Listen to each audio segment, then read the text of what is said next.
இறை வார்த்தைக்கு எழுந்து நிற்க அன்போடு கேட்டுக்கொள்கின்றேன்.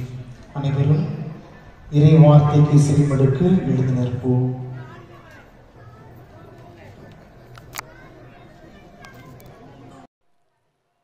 ஆண்டவர் உங்களோடு இருப்பாராங்க.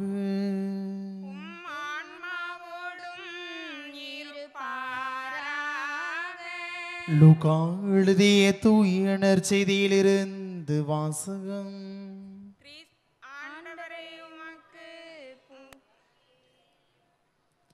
அதிகாரம் 1. இறை வார்த்தைகள் 26 முதல் 38 முடிய. லூக்கா எழுதிய தூய நற்செய்தி அதிகாரம் 1 இறை வார்த்தைகள் 26 முதல் 38 முடிய. 6ஆம் மாதத்தில் கப்ரியேல் என்னும் வானதுதரை கடவுள் கலிலேயாவில் உள்ள நாசரேத் என்னும் ஊரிலிருந்து ஒரு கன்னியிடம் அனுப்பினார். அவர் தாவீது குடும்பத்தினராகிய யோசேப்பு என்னும் பெயருடைய ஒருவருக்கு மன ஒப்பந்தமானவர். அவர் பெயர் மரியா. வானதுதர் மரியாவுக்கு தோன்றி, அருள்மிகு பெற்றவரே வாழ்க, ஆண்டவர் உம்மோடு இருக்கிறார் என்றார். இவ்வார்த்தைகளை கேட்டு அவர் கலங்கி இந்த வாழ்த்து எத்தகையதோ என்று எண்ணிக்கொண்டிருந்தார். வானதுதர் அவரை பார்த்து, மரியா, அஞ்ச வேண்டாம், கடவுளின் அருளை கண்டடைந்துள்ளீர். இதோ கருவுற்று ஒரு மகனை பெறுவீர், அவருக்கு இயேசு என்னும் பெயரிடுவீர். அவர் பெரியவராயிருப்பார், உன்னத கடவுளின் மகன் எனப்படுவார். அவருடைய தந்தை தாவீதின் அரியணையை ஆண்டவராகி கடவுள் அவருக்கு அளிப்பார். அவர் யாக்கோபின் குடும்பத்தின் மீது என்றென்றும் ஆட்சி செலுத்துவார். அவருடைய ஆட்சிக்கு முடிவே இராது என்றார். அதற்கு மரியா வானதுதரிடம், இது எப்படி நிகழும், நான் கன்னியாயிற்றே என்றார். வானதுதர் அவரிடம், தூய ஆவி உன் மீது வரும், உன்னத கடவுளின் வல்லமை உன்மேல் நிழலிடும். ஆதலால் உம்மிடம் பிறக்க போகும் குழந்தை தூயது, அக்குழந்தை இறைமகன் எனப்படும். உம் உறவினராகிய எலிசபெத்தும் தம் முதிர்ந்த வயதில் ஒரு மகனை கருத்தரித்து இருக்கிறார். கருவுற இயலாதவர் என்று சொல்லப்பட்ட அவருக்கு இது 6ஆம் மாதம், ஏனெனில் கடவுளால் இயலாதது ஒன்றுமில்லை என்றார். பின்னர் மரியா, நான் ஆண்டவரின் அடிமை, உம் சொற்படியே எனக்கு நிகழட்டும் என்றார். அப்பொழுது வானதுதர் அவரை விட்டு அகன்றார். ஆண்டவரின் அருள் வாக்கு. கிறிஸ்து இயேசுவில் பிரியமானவர்களே, அதிசய மணல் தாய் வீற்றிருக்கக்கூடிய இந்த புனிதமான பூமிக்கு வந்திருக்கக்கூடிய உங்கள் அனைவரையுமே பாசத்தோடு வரவேற்கின்றோம். இவ்வாறு முடிந்தால் அந்த வானத்து விண்மீன்களை எண்ணிப்பார், அந்த அளவிற்கு உன்னை ஆசீர்வதிக்கவே ஆசீர்வதிப்பேன் என்று கடவுள் ஆபிரகாமுக்கு அந்த விண்மீனுடைய எண்ணிக்கை அளவிற்கு ஆசீர்வாதத்தை கொடுத்தது போல இந்த மணல் தாயை தேடி வந்திருக்கக்கூடிய உங்களுடைய வாழ்விலே முடிந்தால் இங்கு இருக்கக்கூடிய இந்த மணல்களை எண்ணி பார்க்கக்கூடிய அளவிற்கு உங்களுடைய வாழ்விலே அதிசயங்களையும் அற்புதங்களையும் நம்முடைய தாய் ஒவ்வொரு நாளுமே உங்களுடைய வாழ்விலே செய்து கொண்டிருக்க உங்களுக்காக இந்த வழியிலே, இந்த வழிபாட்டிலே சிறப்பான விதத்திலே ஜெபித்துக் கொள்கின்றோம். நம்முடைய தாய்க்கு நம்முடைய வாழ்விலே நாம் பெற்றுக்கொண்ட அனைத்து ஆசீர்வாதங்களுக்கு நன்றி செலுத்துவதற்காகவும் சிறப்பான விதத்திலே வரக்கூடிய நாட்களிலே இந்த தாயின் வழியாக நாம் ஏறெடுக்கக்கூடிய அனைத்து மன்றாட்டுகளுக்குமே இந்த தாய் நிறைவான விதத்திலே செவிமடுக்க வேண்டும் என்பதற்காக வருடத்திற்கு ஒரு முறை இந்த தாய்க்கு அழகான விதத்திலே திருவிழா எடுத்து கொண்டாடி மகிழ்ந்து கொண்டிருக்கின்றோம். இந்த ஆண்டுக்கான திருவிழாவினுடைய துவக்க நாளாகிய காலையிலே அழகான விதத்திலே கொடி ஏற்றத்தோடு நாம் துவங்கியிருக்கின்றோம். இந்த நாள் முழுவதுமே அன்னை தன்னுடைய வாழ்விலே எவ்வாறு தாழ்ச்சியாக விளங்கினால், நம்முடைய வாழ்விலே நாம் எவ்வாறு இந்த நவீன உலகிலே தாழ்ச்சியுள்ள மனிதர்களாக வாழ வேண்டும் என்று சிந்தித்து பார்க்க நாம் அனைவருமே அழைக்கப்பட்டிருக்கின்றோம். அன்பு மக்களே, பிரேசில் நாட்டிலே ஒரு உலக இரட்சகருடைய சுரூபமானது உலக அதிசயங்களிலே இடம்பெற்றிருக்கின்றது. எதற்காக இந்த உலக இரட்சகருடைய சுரூபத்தை உலக அதிசயங்களினுடைய வரலாற்றிலே பொறிக்கப்பட்டிருக்கிறது என்பதற்கு பல இடங்களிலிருந்து விமர்சனங்கள் எழுந்தன. எவ்வாறு, எதற்காக ஒரு தனிப்பட்ட மதத்தை சார்ந்த ஒரு சுரூபமானது இந்த உலக அதிசயத்தினுடைய வரலாற்றிலே எப்படி சேர்ப்பது என்று பல இடங்களிலிருந்து பலவிதமான விமர்சனங்கள் எழுந்தது. எதற்காக என்று பார்த்தோம் என்றால், இதற்கு ஒரு வரலாறு ஒன்று கூறுகின்றார்கள். ஆப்பிரிக்கா நாட்டினுடைய 2 நாடுகள் அண்ணன் தங்கை என்று சொல்லக்கூடிய அளவிற்கு மிகவும் செல்லமாக விளங்கக்கூடிய நாடுதான் இந்த பிரேசில், சிசிலியா என்ற 2 நாடுகள். ஆனால் அவர்கள் மத்தியிலே ஒரு போட்டி, தங்களுக்குள்ளே யார் பெரியவர் என்பது அவர்கள் மத்தியிலே எழுந்த ஒரு போட்டி. அதனால் ஆண்டுக்கு ஆண்டு இந்த 2 நாட்டு மக்களுக்கிடையே போரானது அதிகரித்து கொண்டே சென்றது. ஆனால் இன்னொரு புறம் பார்க்கின்ற பொழுது இந்த 2 நாடுமே கிறிஸ்தவ மக்கள் அதிகமாக உள்ள நாடுதான் இந்த 2 நாடுகளுமே. அப்பொழுது இந்த 2 நாட்டினுடைய கிறிஸ்தவ அமைப்பாக ஒன்றாக கூடி முன் வருகின்றார்கள். இன்னும் எத்தனை ஆண்டுகளுக்கு நாம் இவ்வாறு போரிட்டு சாக நேரிடும், அல்லது இன்னும் எத்தனை ஆண்டுகளுக்கு நம் மத்தியிலே இத்தகைய ஒரு ஒற்றுமை இல்லாத சூழலுக்கு தள்ளப்பட வேண்டும் என்று இந்த 2 நாட்டிலே கிறிஸ்தவ எண்ணிக்கையை அதிகரித்து கொண்டு ஒன்றாக கூடி நம் மத்தியிலே ஒரு ஒற்றுமையை கொண்டு வர வேண்டும் என்று அவர்கள் முடிவு செய்கின்றார்கள். எனவே அந்த பகுதியில் இருக்கக்கூடிய ஆயரை சந்திக்கின்றார்கள். ஆயர் கர்தினாலை சந்தித்து, திருத்தந்தையை சந்தித்து, எப்படியாவது எங்கள் மத்தியிலே ஒற்றுமையை கொண்டு வாருங்கள் என்று இவர்கள் தங்களுடைய கருத்துக்களை முன்வைக்கின்றார்கள். திருத்தந்தை அவர்கள் இந்த 2 நாட்டில் இருக்கக்கூடிய முக்கியமான நபர்களை ஒன்றாக வர வைக்கின்றார். இவர்கள் மத்தியிலே ஒரு போட்டி, தங்களுக்குள்ளே யார் பெரியவர் என்பது ஒரு போட்டி. ஆனால் இருந்தாலும் கூட திருத்தந்தை அழைக்கின்றார் என்பதற்காக தங்களை தாழ்த்தி கொண்டு இந்த 2 நாட்டு மக்களுமே ஒன்றாக வருகின்றார்கள்.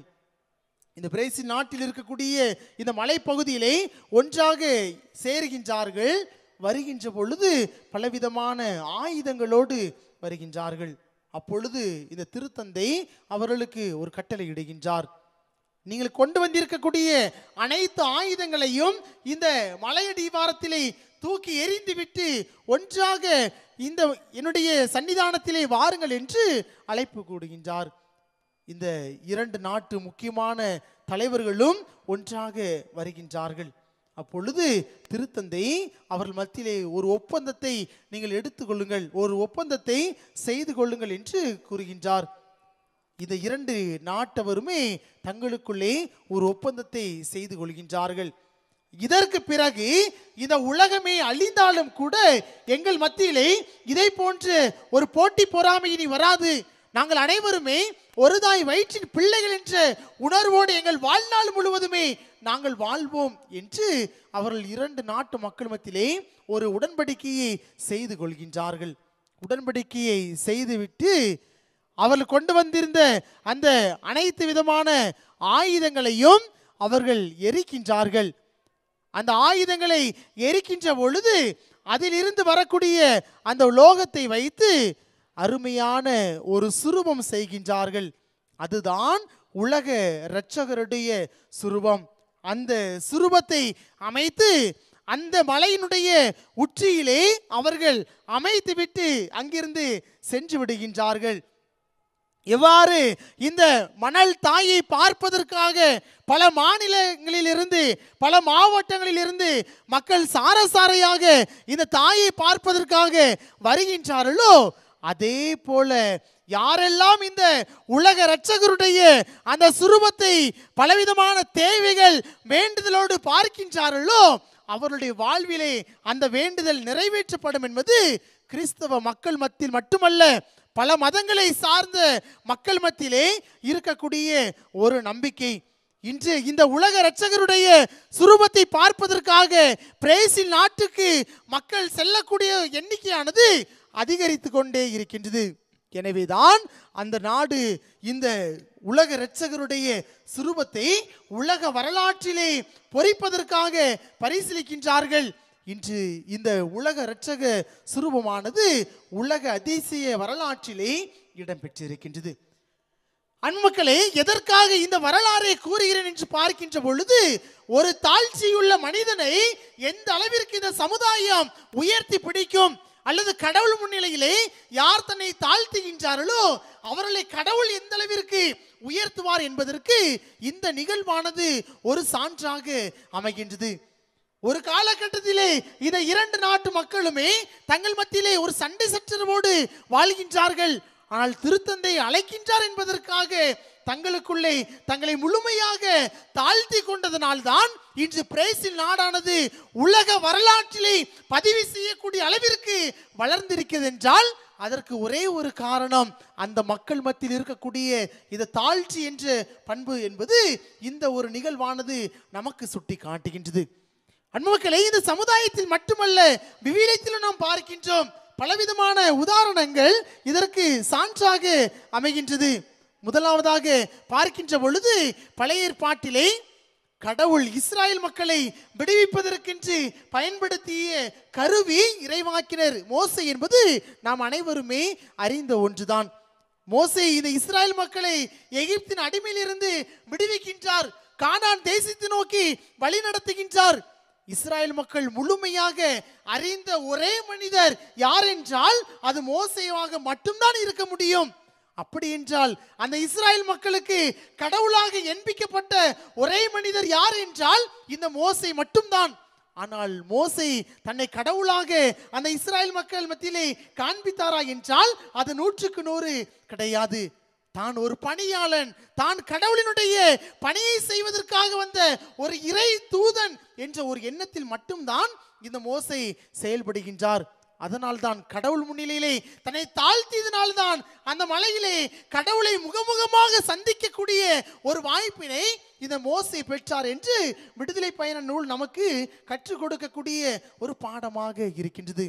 தன்னை தாழ்த்தியதனால்தான் இன்று பழைய ஏற்பாட்டிலே கடவுளாக போற்றப்படக்கூடிய அளவிற்கு இந்த மோசையை கடவுள் உயர்த்தினார் என்றால் அதற்கு ஒரே ஒரு காரணம், தன்னுடைய வாழ்விலே தன்னை முழுமையாக அவர் தாழ்த்தியதுதான் என்பது அதற்கு ஆணைத்தரமாக இந்த விடுதலை பயண நூல் நமக்கு கற்றுக் கொடுப்பதாக அமைகின்றது.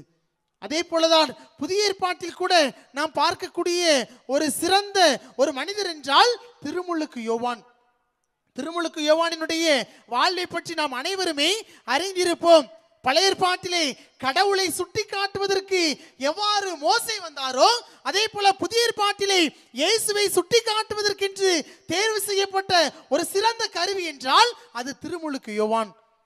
இறைமகன் இயேசு கிறிஸ்துவை இந்த மண்ணிலே பிறப்பெடுப்பதற்காக இந்த மக்களை தயாரிக்கக்கூடிய ஒரு பணியினை செய்தவர் இந்த திருமுழுக்கு யோவான். சென்ற இடங்களில் எல்லாம் திருமுழுக்கு கொடுத்து மக்களை தயார்படுத்துகின்றார். அப்படி என்றால் அந்த சமுதாயம் அறிந்த கடவுள் என்றால் அது யார்? திருமுழுக்கு யோவானாக மட்டும்தான் இருக்க முடியும். அதனால்தான் கூறுவார்கள் மக்கள், இறைமகன் இயேசு கிறிஸ்துவை நீர் திருமுழுக்கு யோவானாக இருக்கலாம் என்று இயேசுவை எதற்காக மக்கள் கூறினார்கள் என்றால் திருமுழுக்கு யோவான் தான் கடவுளால் அனுப்பப்பட்ட கடவுளின் மகன் என்று அந்த மக்கள் நம்பினார்கள். காரணம் என்னவென்றால் திருமுழுக்கு யோவான் அவருடைய பணி வாழ்வானது கடவுளுக்கேற்ற ஒரு பணி வாழ்வாக இருக்கின்றது. அந்த மக்களுக்காக அந்த மக்களை தயாரிக்கக்கூடிய பணியாக அவருடைய வாழ்வானது இருக்கின்றது. அதுபோல திருமுழுக்கு யோவான் நினைத்திருந்தார் என்றால் நான் தான் மெசியா, வாழும் கடவுளின் மகன் என்று தன்னை முன்னிறுத்திருக்க முடியும். ஆனால் திருமுழுக்கு யோவான் தன்னை முழுமையாக தாழ்த்துகின்றார்.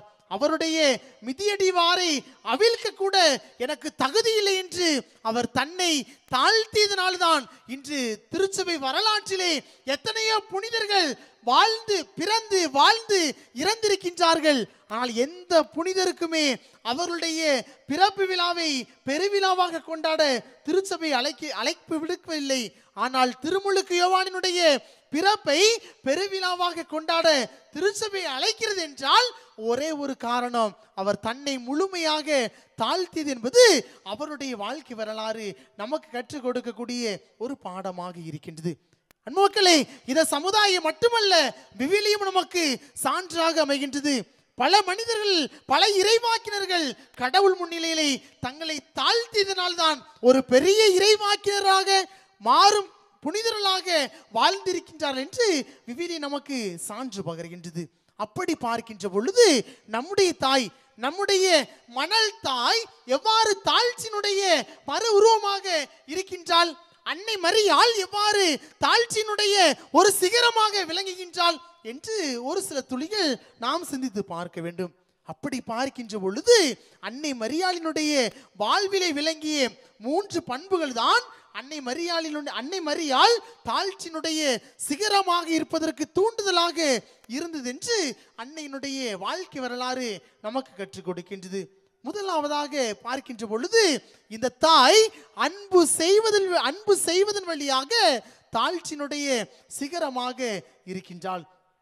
அன்பு மக்களே, உண்மையிலே நம்முடைய சமுதாயம் ஒரு அன்பின் சமுதாயமாக இருக்கிறதா என்றால் அது 100க்கு 100 இல்லை என்றுதான் நாம் கூற முடியும். ஒவ்வொரு நாளுமே செய்தித்தாளை எடுத்து நாம் செய்திகளை வாசிக்கின்ற பொழுது, அதிலே பார்க்கக்கூடிய நிகழ்வுகளை பார்க்கின்ற பொழுது, இந்த சமுதாயமானது அன்பு என்ற வார்த்தையை மறைந்து மறுக்கப்பட்ட ஒரு சமுதாயமாக மாறிக்கொண்டிருப்பதை ஒவ்வொரு நாளிலே செய்தித்தாளின் வழியாக செய்திகளை வாசிக்கக்கூடிய நிகழ்வு நமக்கு கற்றுக் கொடுக்கின்றது. ஒரு 3 நாட்களுக்கு முன்னதாக நீங்கள் செய்தித்தாளை வாசித்தீர்கள் என்றால் அறிந்திருப்பீர்கள். நம்முடைய அருகாமையில் இருக்கக்கூடிய இந்த ஆந்திரா என்ற மாநிலத்திலே நடந்த ஒரு உண்மை நிகழ்வு. ஒரு கோடீஸ்வர ஒரு வீடு இருக்கின்றது, ஒரு ஏழை மக்கள் வாழக்கூடிய ஒரு வீடும் இருக்கின்றது. ஒரு குழந்தை, ஏழை குழந்தையானது தெருவிலே நின்று விளையாடி கொண்டிருக்கின்றது. விளையாடுகின்ற பொழுது இந்த சேரை எடுத்து எரிந்து விளையாடுகின்ற பொழுது இந்த பணக்கார வீட்டினுடைய சுவரிலே பட்டுவிடுகின்றது. இந்த பணக்கார மனிதர் வெளியே வருகின்றார். ஒன்றுமறியாத அந்த குழந்தையை அவ்வளவு துன்புறுத்துகின்றார். இன்று அந்த குழந்தை உயிருக்காக மருத்துவமனையிலே போராடக்கூடிய நிலைவிற்கு அந்த குழந்தையானது தள்ளப்பட்டிருக்கின்றது. இதுதான் ஒரு அன்பின் சமூகமாக நாம் பார்க்கக்கூடிய ஒரு சமூகமாக இருக்கின்றது. இப்படிப்பட்ட நிகழ்வுகள் இந்த சமுதாயத்திலே நாளுக்கு நாள் பெருகி கொண்டே இருக்கின்றது. ஆனால் அன்னை மரியாளினுடைய வாழ்விலே நாம் பார்க்கின்றோம், அன்னை மரியாள் அந்த சமுதாயத்தை முழுமையாக அன்பு செய்யக்கூடிய ஒரு தாயாக இருக்கின்றாள். அது எந்த அளவிற்கு என்று பார்க்கின்ற பொழுது 13 வயது நிரம்பிய ஒரு யூத பெண், அழகான ஒரு பெண்ணாக அந்த சமுதாயத்திலே இருக்கின்றாள். கடவுள் தன்னுடைய திட்டத்திற்காக அழைக்கின்ற பொழுது சற்று ஒருபுறம் பயம் இருந்தாலும் இந்த சமுதாயத்தை அன்பு செய்கின்றார். தன்னுடைய வாழ்வை அன்னை மரியாள் அன்பு செய்யவில்லை, அல்லது தன்னுடைய எதிர்காலம் இவ்வாறு மாறப்போகிறதா என்பதை நினைத்து அன்னை மரியாள் அன்பு செய்யவில்லை. மாறாக இந்த சமுதாயத்தை அன்னை மரியாள் அன்பு செய்கின்றாள். அதனால்தான் யூத சமுதாயத்தினுடைய சட்ட திட்டங்களை முழுமையாக அறிந்திருந்தாலும் கூட கடவுளுடைய திட்டத்திற்கு ஆம் நான் ஆண்டவரின் அடிமை என்று தன்னை முழுமையாக கையளித்தாள் என்றால் அதற்கு ஒரே ஒரு காரணம், அன்னை மரியாள் இந்த சமுதாயத்தை முழுமையாக அன்பு செய்தாள். அதனால்தான் யூத சமுதாயத்தினுடைய சட்ட திட்டங்களை தன்னுடைய கருத்திலே ஒரு பொருட்டாக கருதவில்லை. இந்த சமுதாயம் தான் எனக்கு முக்கியம் என்று முழுமையாக அறிந்து கொண்டு அந்த சமுதாயத்தை அன்பு செய்ததனால்தான் 13 வயது நிரம்பிய ஒரு இளம் பெண்ணாக கடவுளுடைய திட்டத்திற்கு ஆம் என்று தன்னை முழுமையாக கையளிக்கின்றாள். நான் மறை மாவட்டத்தினுடைய தென்மண்டலத்திலே இறையழைத்தல் பணிக்குழுவினுடைய ஒரு இயக்குனராக இருக்கின்றேன். எனவே ஒவ்வொரு வாரமும் ஒவ்வொரு பள்ளிகளை சந்தித்து இந்த குழந்தைகள் மத்தியிலே இறை அழைத்தலினுடைய அந்த முக்கியத்துவத்தை உணர்த்தி குருக்களுக்காக அல்லது அருள் சகோதரிகளுக்காக குழந்தைகளை ஈர்க்கக்கூடிய ஒரு பணியினை இந்த வார நாட்களிலே நான் செய்து வருகின்றேன். ஒரு பள்ளிக்கு கடந்த வாரத்திலே நான் செஞ்சிருந்தேன். அப்பொழுது இறை அழைத்தல் என்றால் என்ன, கடவுளினுடைய பணி என்றால் என்ன என்பதை பற்றி பல கோணங்களிலே அந்த குழந்தைகளுக்கு எடுத்து கூறினேன். இறுதியிலே ஒரு படிவம் ஒன்று கொடுத்து அந்த குழந்தைகளுக்கு உங்கள் மத்தியிலே எத்தனை பேர் ஆர்வமாக இருக்கின்றீர்கள், உங்களுடைய பெயர்களை நீங்கள் பதிவு செய்து தாருங்கள் என்று கொடுத்தேன். அப்பொழுது ஒரு 28 குழந்தைகள் பதிவு செய்தார்கள். ஒரு 140 குழந்தைகள் பங்கெடுத்த அந்த தருவாயிலே ஒரு 28 குழந்தைகள் அதிலே பங்கெடுத்து தங்களுடைய கருத்தை ஒப்புக்கொண்டார்கள். அப்பொழுது ஒரு சிறுமி என்னிடம் கேட்ட கேள்வி, ஃபாதர், இப்போ நான் ஒருவேளை சிஸ்டராக மாறிட்டேன் அப்படின்னா, ஒருவேளை எனக்கு அந்த சிஸ்டர் வாழ்க்கை எனக்கு சரியில்லை அப்படின்னு ஒரு 3 வருஷம் நான் இருந்துட்டு திரும்ப நான் வெளியே வந்து கல்யாணம் பண்ண அப்படின்னா என்னை யார் கட்டிக்கிடுவா என்பது அந்த குழந்தையினுடைய ஒரு ஏக்கம். அப்போ நான் சொன்னேன், நீ இன்னும் உள்ளேயே வரல, சரியா, இன்னும் உள்ளேயே நீ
அப்பொழுது அந்த குழந்தை இரண்டாவதாக ஒரு கேள்வியை என்னிடம் கேட்டது, ஃபாதர், ஒருவேளை நான் சிஸ்டராக போகிறேன், எங்கள் அம்மா அப்பா இருக்கிறாங்க, எனக்கு ஒரு தம்பி இருக்கிறான், ஒரு அண்ணன் இருக்கிறான், ஒருவேளை நான் சிஸ்டர் ஆன பிறகு எனக்கு கிடைக்கக்கூடிய அந்த வருவாயை நான் என் வீட்டுக்கு கொடுக்கலாமா அப்படின்பது அந்த குழந்தையினுடைய இரண்டாவது கேள்வி.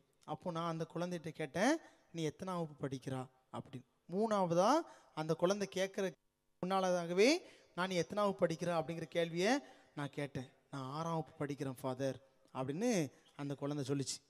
சரிம்மா, நீ இன்னொரு கேள்வி கேட்கறதுக்கு நீ முன்னால் ஆர்வப்படுறா, என்ன கேள்வி சொல்லு அப்படின்னு.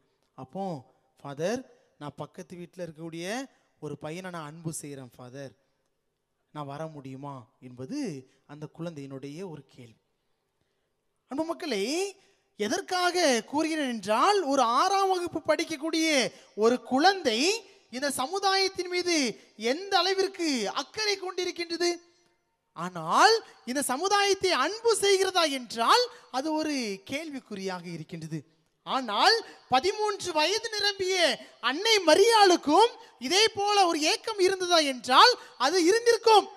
அதே போல அன்னை மரியாளுக்கும் தன்னுடைய குடும்பத்தை பற்றிய ஒரு பொறுப்பு இருந்திருந்தா என்றால் அதுவும் இருந்திருக்கும்.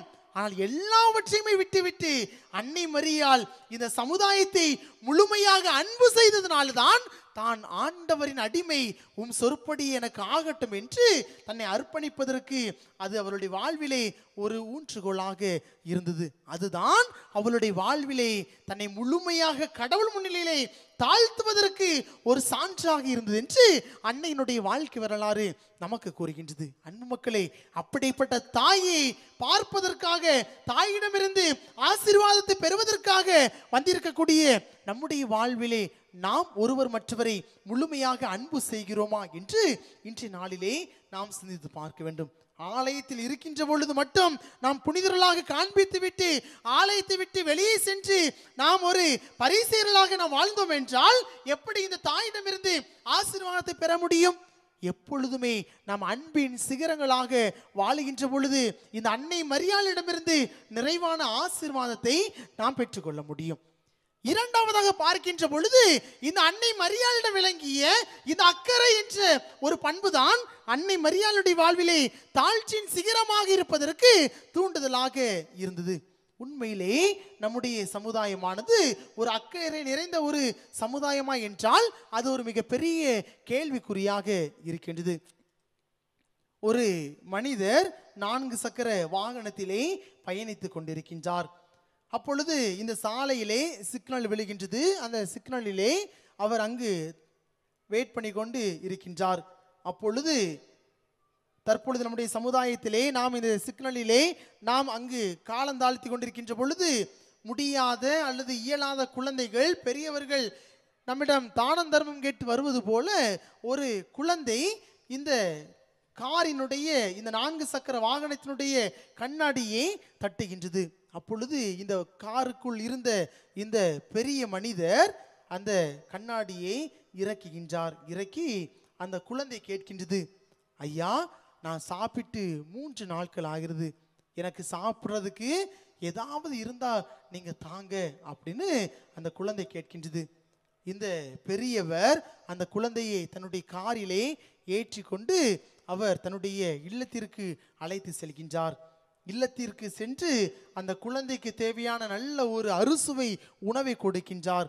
உணவை கொடுத்து விட்டு கேட்கின்றார், நீ எதற்காக இந்த ஒரு பணியினை செய்கின்றாய்? உனக்கு படிக்க விருப்பம் இல்லையா என்று கேட்ட பொழுது அந்த குழந்தை கூறிய வார்த்தை, நான் படிப்பதிலே மிகவும் அதிகமான ஆர்வம் கொண்ட ஒரு மாணவன், 5ஆம் வகுப்பிலே முதல் மதிப்பெண்ணை பெற்று எப்பொழுதுமே எல்லாவற்றிலுமே ஆர்வம் காட்டக்கூடிய ஒரு மாணவன் நான்.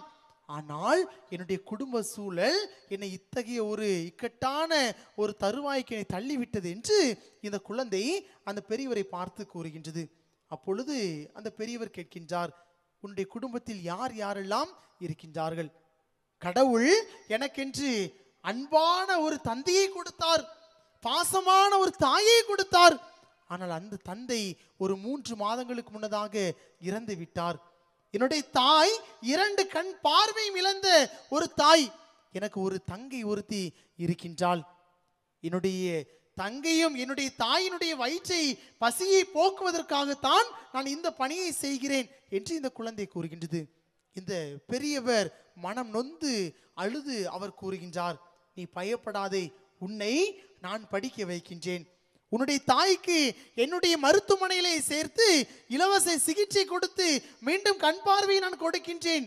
நீ எதை விரும்புகின்றாயோ அதை இந்த சமுதாயத்திலே நீ படிக்க வேண்டும் என்று இந்த பெரியவர் அந்த குழந்தையை தட்டி கொடுத்து அந்த குழந்தையை படிக்க வைக்கின்றார்.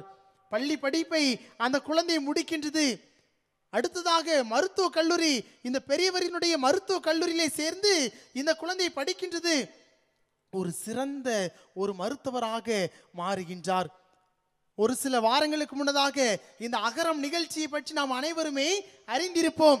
ஒரு 20 மருத்துவர்கள் மருத்துவராக ஒரு பட்டத்தை பெற்றார்கள்.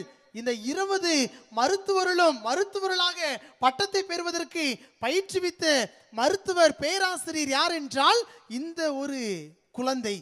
தன்னுடைய தாயினுடைய பெயரிலே இலவசமாக மருத்துவமனையை கட்டி வைத்திருக்கின்றார்.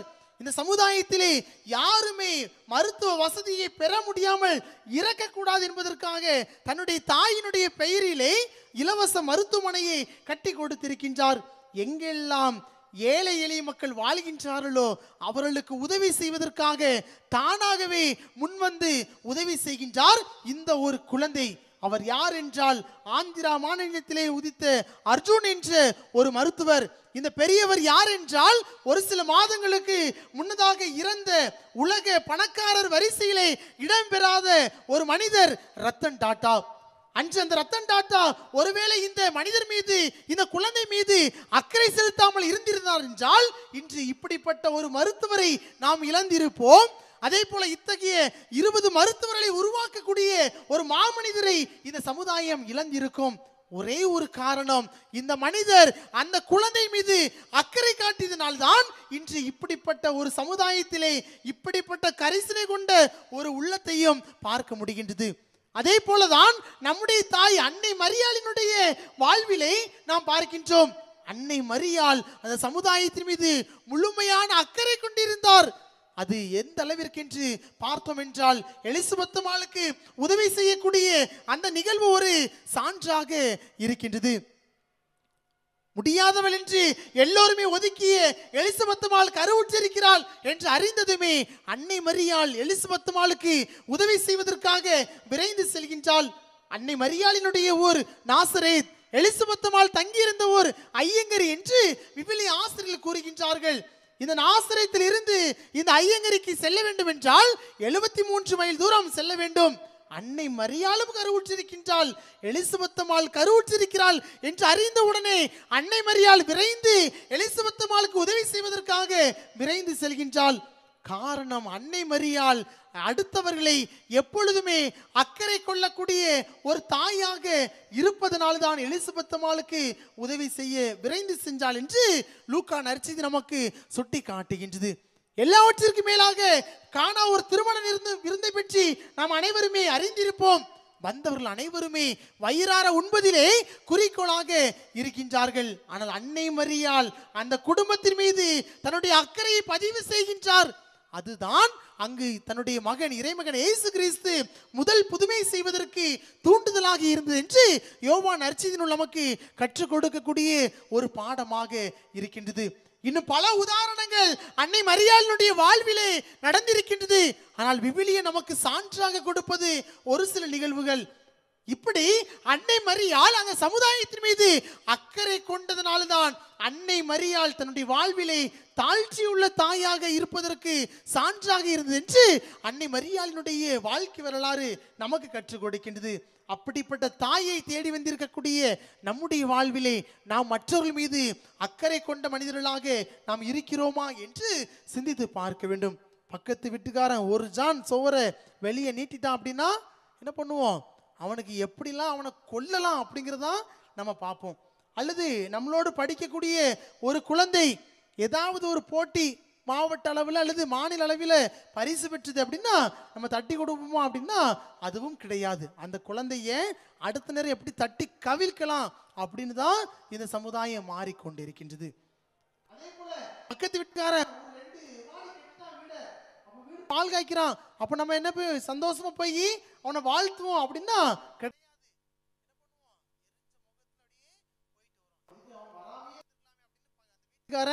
நினைக்கக்கூடிய அளவிற்கு நம்முடைய நடத்தையானது நம்முடைய பழக்கமானது மாறிக்கொண்டே இருக்கின்றது. இதுதான் நாம் மற்றவர்கள் மீது காட்டக்கூடிய ஒரு அக்கறையாக இருக்கின்றது. ஆனால் அன்னை மரியாளினுடைய வாழ்விலே அன்னை மரியாள் அந்த யூத சமுதாயத்தை முழுமையாக அக்கறை வைத்ததனால்தான் அன்னை தன்னுடைய வாழ்விலே ஒரு தாழ்ச்சி உள்ள தாயாக விளங்கினாள் என்று அன்னையினுடைய வாழ்க்கை வரலாறு நமக்கு கற்றுக் கொடுக்கக்கூடிய இரண்டாவது பாடமாக இருக்கின்றது.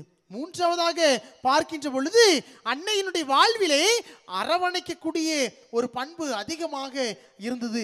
இந்த அரவணைக்கக்கூடிய பண்புதான் அன்னையினுடைய வாழ்விலே தாழ்ச்சியாக இருப்பதற்கு தூண்டுதலாக இருந்தது என்று அன்னை மரியாளினுடைய வாழ்க்கையானது நமக்கு கற்றுக் கொடுக்கின்றது. நம்முடைய சமுதாயம் அரவணைக்கக்கூடிய ஒரு சமுதாயமா என்றால் அது ஒரு மிகப்பெரிய ஒரு கேள்விக்குறியாக இருக்கின்றது. ஒரு சில ஆண்டுகளுக்கு முன்னதாக இந்த உலகத்தையே உலுக்கிய கொரோனா நோய் பற்றி நாம் அனைவருமே அறிந்திருப்போம். இந்த கொரோனா நோய் சூழலிலே கேரளாவிலே கோட்டயம் என்ற பகுதியிலே ஒரு உண்மை நிகழ்வு ஒன்று நடக்கின்றது. ஒரு வயதான பெற்றோர் கொரோனா நோய்க்கு பாதிக்கப்பட்டு சிகிச்சை பெறுவதற்காக மருத்துவமனைக்கு செல்கின்றார்கள். அப்பொழுது அந்த மருத்துவர்கள் கூறிய வார்த்தை, மருத்துவமனையிலே குழந்தைகளுக்கு கூட இருப்பதற்கு இடம் இல்லை, இந்த வயதான காலத்துல இதுக்கு பிறகு நீங்க இருந்தா என்ன செத்தா என்ன என்ற ஒரு கொடூரமான வார்த்தையை கூறி அனுப்பிவிடுகின்றார்கள். அந்த மருத்துவமனையிலே 23 வயது மதிக்கத்தக்க ரோசி என்ற ஒரு செவிலியர் பணியாற்றி கொண்டிருக்கின்றார். இந்த ரோசி இங்கு நடக்கக்கூடிய எல்லா நிகழ்வுகளுமே உற்று நோக்கி கொண்டிருக்கின்றார். மருத்துவமனை விட்டு வெளியே சென்ற அந்த வயதான தந்தையர்களை தாயையும் அழைத்து இந்த ரோசி கூறுகின்றார், நீங்க ஒன்றும் பயப்படாதங்க, உங்களை நான் என் அறையில வைத்து என் ரூம்ல வைத்து உங்களுக்கு நான் சிகிச்சை தாரேன், நீங்க பயப்படாதங்க, உங்களை நான் காப்பாத்துறேன் என்று கூறி இந்த வயதான பெற்றோரை தன்னுடைய அறைக்கு அழைத்து செல்கின்றார். 30 நாட்கள் இந்த ரோசி இவர்களுக்கு சிகிச்சை கொடுக்கின்றார். மறுநாள் இவர்கள் சிகிச்சை பெற்று வீட்டிற்கு செல்ல வேண்டும். அதற்கு முந்தைய நாள் இரவு இந்த வயதான பெற்றோர் இந்த ரோசினுடைய கரத்தை பிடித்து அழுகின்றார்கள். வயிற்றில் பெற்ற குழந்தை கூட இவ்வாறு பார்ப்பது கிடையாது இந்த சமுதாயத்தில். நீ யார் என்று எங்களுக்கு தெரியாது, முகவரி இல்லாத நீ எங்களுடைய வாழ்விலே புது வாழ்வை கொடுத்திருக்கின்றாயே, கடவுள் உன்னை ஆசீர்வதிப்பார் என்று இந்த வயதான பெற்றோர் இந்த ரோசியை ஆசீர்வதித்து விட்டு நன்றி கூறிவிட்டு மறுநாள் காலையிலே வீட்டிற்கு செல்கின்றார்கள். மருத்துவர்கள் ரோசியை அழைத்து வர சொல்கின்றார்கள். ஆய்வு கூடத்திற்கு பரிசோதித்து பார்க்க வேண்டும் என்று கூறி அழைக்கின்றார்கள். ரோசியை பரிசோதித்து பார்க்கின்ற பொழுது உடல் முழுவதுமே கொரோனா நோய் தாக்கி இருக்கின்றது. 3 நாள் இருக்கின்றால் 4வது நாள் இந்த ரோசி இறந்து விடுகின்றார். அந்த மாதத்திலே அந்த மாநிலத்தில் இருந்து வந்த அனைத்து நாளிதழ்களிலுமே ரோசியை ஒரு கடவுளாக எண்பிக்கின்றார்கள்.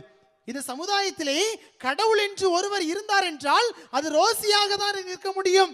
இந்த ரோசின் வடிவில் தான் கடவுள் என்ற ஒருவர் இருந்தார் என்றால் இருக்க முடியும் என்று நாளிதழிலே ரோசியை ஒரு கடவுளாக எண்பித்து மக்கள் எழுதுகின்றார்கள்.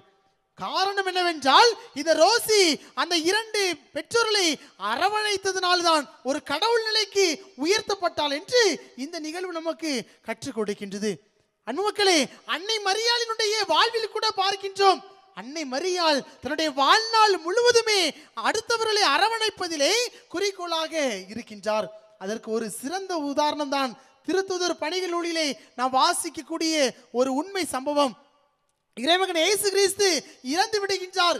இயேசுனுடைய அன்பு சீடர்கள் மட்டுமல்ல, இயேசுவால் அழைக்கப்பட்ட எல்லா சீடர்களுமே இனி நம்முடைய வாழ்விலே இருள் சூழ்ந்துள்ளது, நம்முடைய வாழ்க்கை எல்லாம் அழிந்து விட்டது, நம்முடைய வாழ்க்கை எல்லாம் முடிந்து விட்டது என்று இயேசுனுடைய சீடர்கள் தாங்கள் விட்டு வந்த அனைத்து பணிகளையும் மீண்டும் செய்வதற்காக சென்று விடுகின்றார்கள். ஆனால் அன்னை மரியாள் எல்லா சீடர்களுமே ஒன்றாக இணைக்கின்றார். ஒன்றாக இணைந்து ஜெபிக்கின்ற பொழுதுதான் தூய ஆவியானவர் இறங்கி வந்து பெந்தெகோஸ்து பெருவிழா என்று கொண்டாடினார்கள் என்று திருத்துதல் பணியினுள் நமக்கு கற்றுக் கொடுக்கின்றது. அன்றுதான் திருச்சபை உருவாகியது என்று நாம் திருத்துதர் பணிகள் நூலிலே நாம் வாசிக்கின்றோம். அதனால்தான் திருச்சபையை நாம் செல்லமாக அழைக்கின்றோம். தாய் திருச்சபை என்று எதற்காக அழைக்கின்றோம்? ஒருவேளை தந்தை திருச்சபை என்று நாம் அழைத்திருக்கலாம். எதற்காக தாய் திருச்சபை என்று அழைக்கிறோம்? ஒரே ஒரு காரணம், அன்னை மரியாளினுடைய அரவணைப்பினால் உருவாக்கப்பட்டதுதான் இந்த கத்தோலிக்க தாய் திரு அவை. அதனால்தான் தாய் திருச்சபை என்று நாம் திருச்சபையை செல்லமாக அழைக்கின்றோம். அன்னை மரியாளிடம் விளங்கிய இந்த அரவணைப்பு தான் அன்னை மரியாள் தன்னுடைய வாழ்விலே தாழ்ச்சியினுடைய ஒரு சிகரமாக, தாழ்ச்சியினுடைய மறு உருவமாக இருப்பதற்கு தூண்டுதலாக இருந்தது என்று அன்னையினுடைய வாழ்க்கை வரலாறு நமக்கு கற்றுக் கொடுக்கின்றது. எல்லாவற்றிற்கு மேலாக எருசலேம் தேவாலயத்திற்கு செல்கின்றார்கள். பாலன் இயேசுவை அன்னை மரியாள் அங்கு தொலைத்து விடுகின்றார். அதற்கு பிறகு அன்னை மரியாள் தேடி சென்று இயேசுவை பார்த்து கண்டுகொண்டு மகிழ்ச்சி அடைகின்றார். ஆனால் இன்னொரு புறம் பார்க்கின்ற பொழுது அன்னை மரியாள் நினைத்திருந்தார் என்றால் அந்த வல்லுநர்கள் மத்தியிலே இவர் கடவுளினுடைய குழந்தை, வாழும் மெசியா என்று இயேசுவை பிரதிபலித்திருக்க முடியும். நான் கடவுளினுடைய தாய் என்று தன்னை முன்னிறுத்திருக்க முடியும். ஆனால் அன்னை மரியாள் தன்னை ஒரு மறைமுகமாகவே திரைக்கு பின்னால் இருந்து கடவுளுடைய திட்டத்திற்கு ஆணைத்தரமாக விளங்கக்கூடிய ஒரு தாயாக இருந்தாள் என்றுதான் நாம் விவிலியத்திலே வாசிக்கின்றோம். அன்னை மரியாளுடைய வாழ்வும் நமக்கு கற்றுக் கொடுக்கின்றது. இந்த அரவணைப்பு தான் அன்னை தன்னுடைய வாழ்விலே தாழ்ச்சியினுடைய சிகரமாக இருப்பதற்கு தூண்டுதலாக இருக்கின்றது. அன்பு மக்களே, அப்படிப்பட்ட தாயை தேடி வந்திருக்கக்கூடிய நம்முடைய வாழ்விலே நாம் எல்லோரையுமே அரவணைத்து வாழ்கிறோமா என்று சிந்தித்து பார்க்க வேண்டும். பொதுவாக நம்முடைய சமுதாயம் எப்படிப்பட்ட ஒரு சமுதாயம்?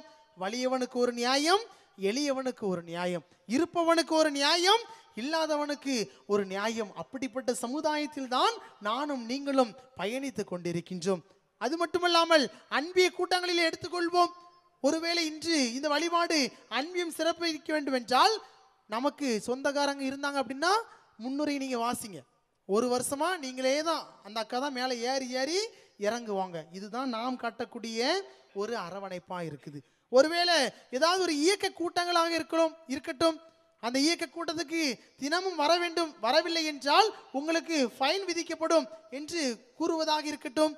நம்ம சொந்தக்காரங்க வரல அப்படின்னா நம்ம என்ன செய்வோம்? கண்டுகிடையே மாட்டோம். இதுதான் நம்முடைய ஒரு அரவணைப்பாக இருக்கின்றது. அன்பு மக்களே, இன்றைய நாளிலே நாம் சிந்தித்து பார்க்க வேண்டும். நாம் எல்லோரையுமே அன்னை மரியாளை போல அரவணைக்கிறோமா என்று சிந்தித்து பார்க்க வேண்டும். எனவே அன்பு மக்களே, நாம் சற்று சிந்தித்து பார்ப்போம். அன்னையும் தாழ்ச்சியும் என்ற ஒரு அழகான ஒரு மைய சிந்தனைகளை நாம் சிந்தித்து கொண்டிருக்கின்றோம். அன்னை மரியாள் தன்னுடைய வாழ்விலே தாழ்ச்சியினுடைய சிகரமாக இருப்பதற்கு இந்த தாய் எல்லோரையுமே அன்பு செய்தார். அதுதான் அவளுடைய வாழ்விலே தாழ்ச்சியாக இருப்பதற்கு தூண்டுதலாக இருக்கின்றது. இரண்டாவதாக, இந்த தாய் எல்லோருமே அரவணைக்கக்கூடிய, ஆர்வம் காட்டக்கூடிய ஒரு தாயாக இருக்கின்றாள். நம்முடைய வாழ்விலே நாம் எல்லோருமே அரவணைத்து, எல்லோருமே அனுசரித்து வாழக்கூடிய ஒரு மக்களாக நாம் வாழ்கிறோமா என்று சிந்தித்து பார்க்க வேண்டும். இப்படி நம்முடைய வாழ்க்கையிலே அன்பு காட்டக்கூடியவர்களாக, அக்கறை காட்டக்கூடியவர்களாக, அரவணைப்பை கொடுக்கக்கூடிய மக்களாக நாம் வாழ்கின்ற பொழுது இந்த தாயை போல நாமும் தாழ்ச்சியோடு வாழ முடியும். தன்னைத்தானே தாழ்த்துகிறவன் உயர்த்தப்படுவான் என்ற வார்த்தை நம்முடைய வாழ்விலே வாழ்வாக்கப்படும். அதற்கான வரவேண்டி தொடர்ந்து நற்கருணை நாதரை நோக்கி நாம் மன்றாடுவோம். ஆமென்.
பந்தரும் நரம்புண்டு என்னையும் ஓர் சிறு நரம்பெனவே அதில் இணைத்திட வேண்டும் இசையரசே உன் திருயாழில் என் இறைவா பல பந்தரும் நரம்புண்டு.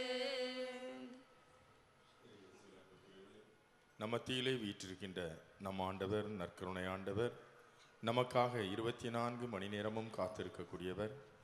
நாம் வாழ்கின்ற எல்லா சூழல்களிலும் நம்மோடு உடனிருந்து பயணிப்பவர்.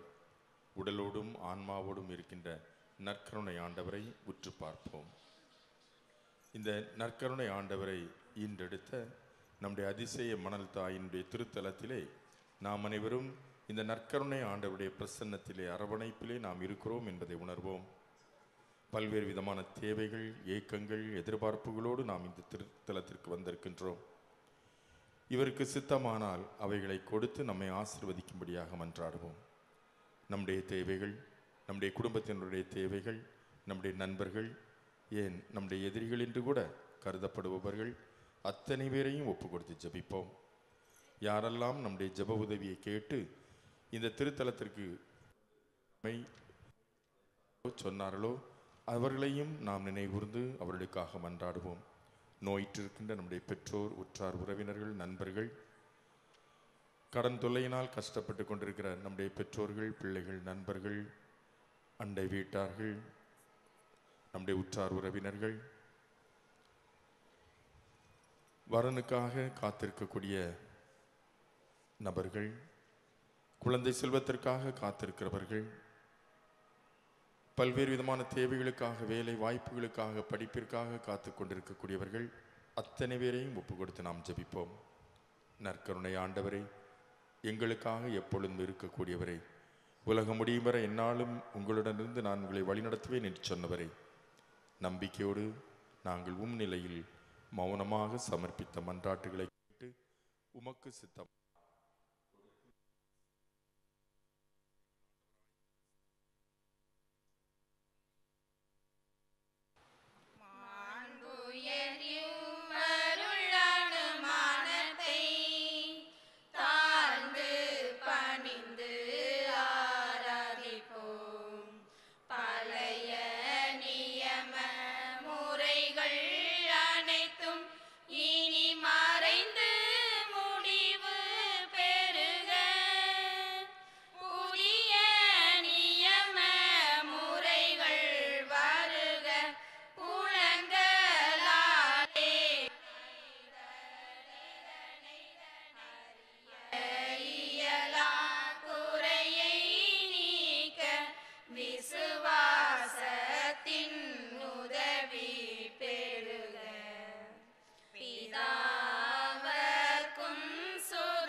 புகழ்ச்சியோடு வெற்றியார்க்கும் மீட்பின் பெருமை மகிமையோடு வலிமை வாழ்த்து யாவும் அவர் இருவரிடமாய் வருகின்றவராம் தூய ஆவியானவர்க்கும் அளவில்லாத சம புகழ்ச்சி என்றுமே உண்டாகுக. ஆமென். மன்றாடுவோமாங்க. இறைவா, இந்த வியப்புக்குரிய திருவருள் சாதனத்திலே உம்முடைய திருப்பாடுகளின் நினைவு எங்களுக்கு விட்டு சென்றீர். உமது திரு உடல், திரு ரத்தம் இவற்றின் மறைபொருளை வணங்கும் நாங்கள் உமது மீட்பின் பலனை இடைவிடாமல் அனுபவிக்க அருள்வீராங்க. என்றென்றும் வாழ்ந்து ஆட்சி செய்கின்றவர் நீரே. ஆமென்.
அதிசய மணல் மாதாவே, மக்கள் அனைவருக்கும் நலம் தரும் பூங்காவே. அதிசய மணல் மாதாவே, சதி செய்யும் பேயை மிதித்தவள் நீயே. சஞ்சலம் தீர்த்தம்மை காத்தருள்வாயே. சதி செய்யும் பேயை மிதித்தவள் நீயே. சஞ்சலம் தீர்த்தம்மை காத்தருள்வாயே. அதிசய மணல் மாதாவே, முன்னொரு நாளில் மாண்டவன் உயிர்க்க முழு மகிழ்வோடு வரமளித்தாயே. முன்னொரு நாளில் மாண்டவன் உயிர்க்க முழு மகிழ்வோடு வரமளித்தாயே. இன்று எம் பாவ சாவினில் நின்று, இன்று எம் பாவ சாவினில் நின்று எழுந்திட உன் துணை தந்தருள்வாயே. அதிசய மணல் மாதாவே, துன்பத்தில் வாழி உன் பதம் தேடி தொடர்ந்தே ஓடி வருபவர் கோடி. துன்பத்தில் வாழி உன் பாதம் தேடி தொடர்ந்தே ஓடி வருபவர் கோடி. அன்புடன் நம்மை ஆயிரம் நல்கி, அன்புடன் நம்மை ஆயிரம் நல்கி அனைத்திடும் ஆண்பினை எவ்விதம் சொல்வோம். அதிசய மணல் மாதாவே, மக்கள் அனைவருக்கும் நலம் தரும் பூங்காவே. அதிசய மணல் மாதாவே, நித்திய ஸ்துதிக்குரிய பரிசுத்த பரம திவ்ய நற்கருணைக்கு தந்தை மகன் தூய ஆவியாரின் பெயராலே ஆமென். அன்பார்ந்தவர்களே, அருமையான இந்த நாளிலே, அதுவும் கொடியேற்ற நாள் இன்று, கொடியேற்றி நாம் காலையில் திருப்பலிக்கு பிறகு கொடியேற்றி இந்த நாளை நாம் ஆரம்பித்திருந்தோம். இந்த நாள் முழுவதும் இனிமையானதாக எல்லா இயற்கை சூழலும் நமக்கு சாதகமாக அமைந்து இந்த இடத்தில் நாம் ஜெபம் செய்வதற்கும் இங்கே திருப்பயணிகளாக வருகின்றவர்கள் இறை ஆசிரை பெற்றுச் செல்வதற்கும் உகந்ததாக இருந்தது. எனவே இந்த நாளுக்காக நாம் நன்றி செலுத்துவோம். எல்லாவற்றுக்கும் மேலாக இந்த நாளிலே நம்முடைய ஊருக்கு வருகை தந்து, நம்முடைய திருத்தலத்திற்கு வருகை தந்து, அதிசய மணல் மாதாவினுடைய அந்த தாழ்ச்சி நிறைந்த உள்ளத்தை பல்வேறு விதமான உதாரணங்களோடு நமக்கு எடுத்து சொல்லி தந்தவர்கள் நம்முடைய பக்கத்து பங்கு தட்டார் மடம் பங்கு தந்தை அருட்தந்தை பிரதாப் அவர்கள். குறைவான எண்ணிக்கையில் நாம் இருந்தாலும் இந்த இடத்தில் அது நிறைவாக இருந்தது. இன்னும் அதிகமாக மக்களை இங்கே கொண்டு வருவதற்கு இந்த ஒரு மறையுரை மிக எளிதாக அமைந்திருந்தது என்று சொன்னால் அது மிகையாகாது. எனவே அன்னை மரியை பற்றி அருமையான சிந்தனைகளை, அருமையான கருத்துக்களை, அன்னை மரியிடமிருந்த அந்த முன்னுதாரணமான அந்த தாழ்ச்சி, அன்னையும் தாழ்ச்சியும் என்ற அந்த ஒரு தலைப்பில் இந்த நாள் நாம் சிந்தித்தோம். அந்த தாழ்ச்சியை நமக்கு அருமையாக சொல்லி தந்திருக்கிறார்கள். எனவே சொன்னதை நம்முடைய வாழ்வாக மாற்றுவதற்கு நாம் முயற்சி எடுக்க வேண்டும். அதே நேரத்தில் இந்த திருத்தலத்தில் நடைபெறுகின்ற எல்லா நிகழ்வுகளுக்கும் நாம் வருகை தந்து அன்னையின் வழியாக இறை ஆசிரை பெற்று செல்ல உங்கள் அனைவரையும் நான் அன்போடு கேட்டுக்கொள்கிறேன். இந்த நவநாட்காலங்களில் ஒவ்வொரு நாளும் காலையில் 5:30 மணிக்கு திரியாத்திரை திருப்பலியும், மதியம் நண்பகல் 12 மணிக்கு திருப்பலியும், மாலை 6:30 மணிக்கு ஜெபமாலையும் மறையுறையும் நற்கருணை ஆசிரும் நடைபெறும். எனவே அனைத்து நிகழ்வுகளையும் நீங்கள் அக்கறையோடு கலந்து கொண்டு பயனடைய அன்போடு கேட்டுக்கொள்கிறேன். நாளை 5:30 மணி திரியாத்திரை திருப்பலியை சிறப்பிக்க இருக்கக்கூடியவர்கள் நம்முடைய இணையூர் சின்னராணிபுரத்தினுடைய இறை மக்கள். எனவே சின்னராணிபுரம் இணையூர் மக்கள் அனைவரும் நாளைய தினம் வருகை தந்து திருப்பலியை சிறப்பித்து அன்னையின் வழியாக இறையருளை பெற்று செல்ல அன்போடு கேட்டுக்கொள்கிறேன். மற்றவர்களும் கூட அனைவரும் வருகை தந்து இறையாசிரை பெற்று செல்ல அன்போடு கேட்டுக்கொள்கிறேன். மீண்டும் ஒரு முறை தந்தை பிரதாப் அவர்களுக்கு என்னுடைய நன்றியும் வாழ்த்துக்களும்.